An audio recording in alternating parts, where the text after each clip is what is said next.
demonstrations in Cleveland. These are pictures coming in from Chicago, where the crowds are growing over there, in New York as well, right here in the nation's capital in Washington, D.C. We're following the breaking news, the new protests nationwide over the New York police chokehold case. We're watching those marchers in various cities. You just saw Cleveland, streets of Chicago. There's also breaking news in another controversial case involving the NYPD. The district attorney in Brooklyn has now announced he'll launch a grand jury investigation into the death of Akai Gurley, an unarmed African-American who was shot and killed by a New York City police officer in a stairwell back in November. The NYPD has said the shooting appears to have been an accident. We're back with Democratic Congressman Akai Jeffries.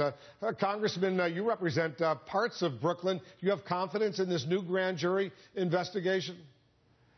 I do think that the Brooklyn District Attorney has a history during his short time in office as a local prosecutor, but also in his prior time as a federal prosecutor, being willing to allow the law and the facts lead him to a conclusion that is most appropriate. That's why I'm pleased that he's agreed to pursue bringing the case to the grand jury, and hopeful that we will see an aggressive presentation of information and possibly an indictment so that we can have a trial.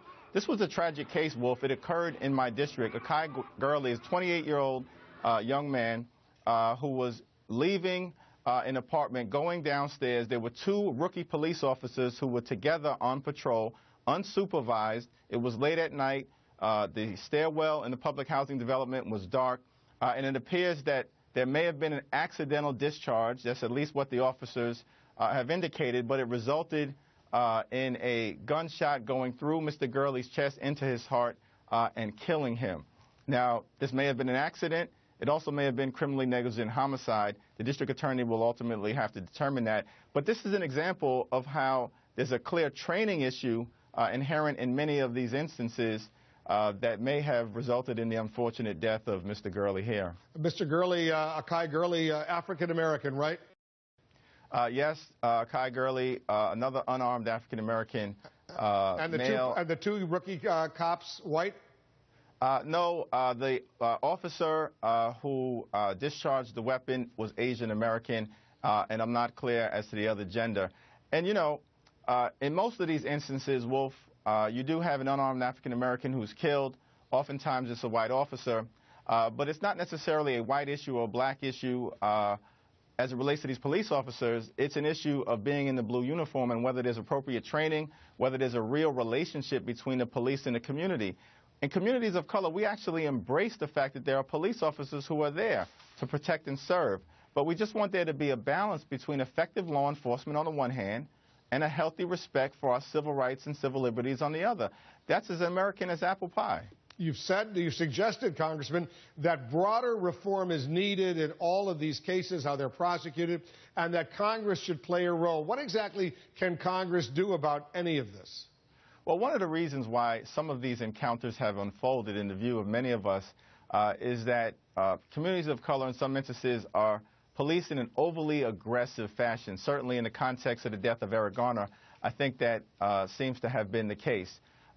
One of the changes that can be made, in the early 90s, there was funding that was provided for very robust community policing programs, proved to be effective. There were dramatic declines in crime in cities all across the country. But in the aftermath of the Great Recession, the funding at the federal level for many of these community policing programs has been severely scaled back.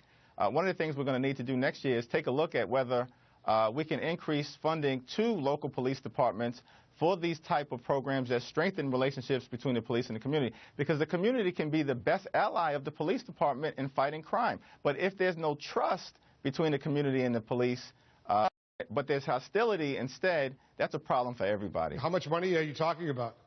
I mean, we're talking about tens of millions of dollars potentially to large police departments, and but it's worth the investment. It's worth the investment not just because of the tragic loss of life.